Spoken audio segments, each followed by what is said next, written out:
طبعا ان شاء الله والله بيجلا او هيك درودی پێرە ناوە زانستەکەی شتێکی زۆر تایبەتە تیزاریە بێ ناو کاروبا ناوی زانستی من دروپە لێرە پێرین یاقوت من دروبە ناوم کارۆخ جەمال کەمالە دانیشتووی شاری ڕوانزم پیشەم کاری بەغداریە ئیشی موتوربەی ئەەکەم لە باخەکان ماوەی تقریبەن 4-5 ساڵە بی ئەو کارێ ئەەکەم نەزەحەتێکی باشم هینە الحەمدوللا توانیتم داری زۆر دەگمەن بینمە کوردستانێ و خەڵکی ئەو شایدم لەو ئەدا قەڵەمەکانیش بەهاران کە ئەیبڕم بەشەکی لێ ئەبەخشم و بەشەکەی دیکە بۆ خۆم ئینتاجەکەم ئەوەی من کە هەدەفیتم ینی ئەو شتێکە دەمە خەڵکی 100% دەربچی کە ئەرم یاقوتە تەوە ینی شتی دیکە دەرنەچی ئەوم هەدەفە شتی زۆر دەگمەنیم هینە ئینشاڵڵا ئەو ساری شتی زۆر باش براوەکەمەوە پشتیوان بەخوای گەورە هینایتم بەس حەزەکەم بەری لەسەر بینیم لەوەی تەواو لێ دڵنیابم پایەکەی کرۆسکە ئەمن موتوربەم لەسەر کردیا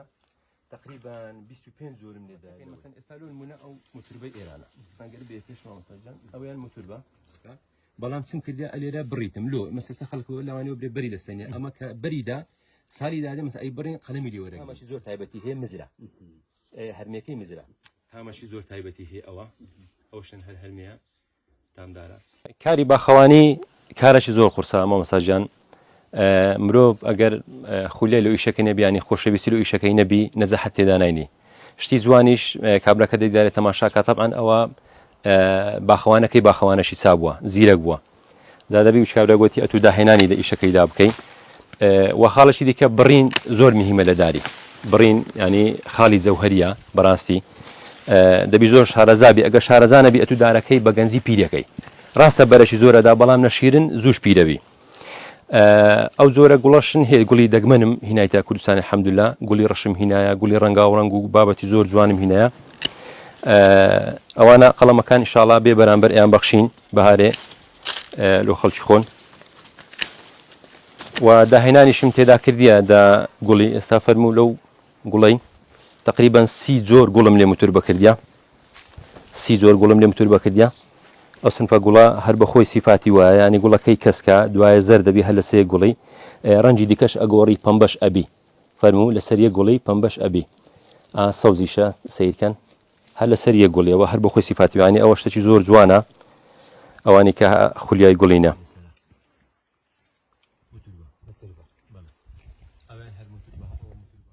ئەو ترێشمان هەیە ئەو ترێ پێرن توخماتی مۆسکات شتێکی زۆر تایبەتە بێناوکە زوش حازر ئەبی ئێستا حالێن حازر بووە تقریبا پێشی هەموو ترێکانی کوردستانی حازر ئەبی وە زۆر گونجاویشە لەو کەشە هۆی کوردستان پەلکەکەی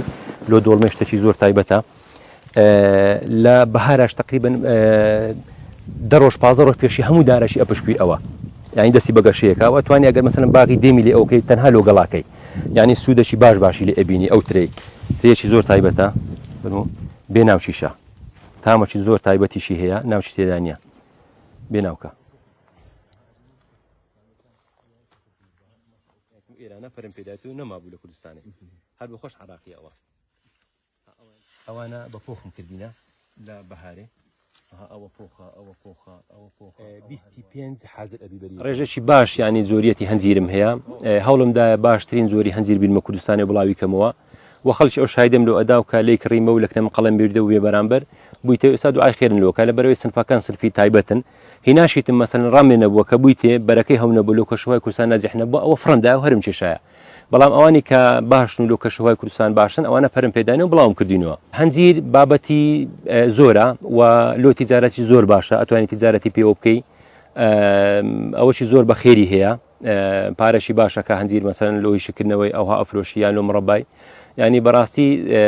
سنفی باشن و تیجارینە ئەو سنفانە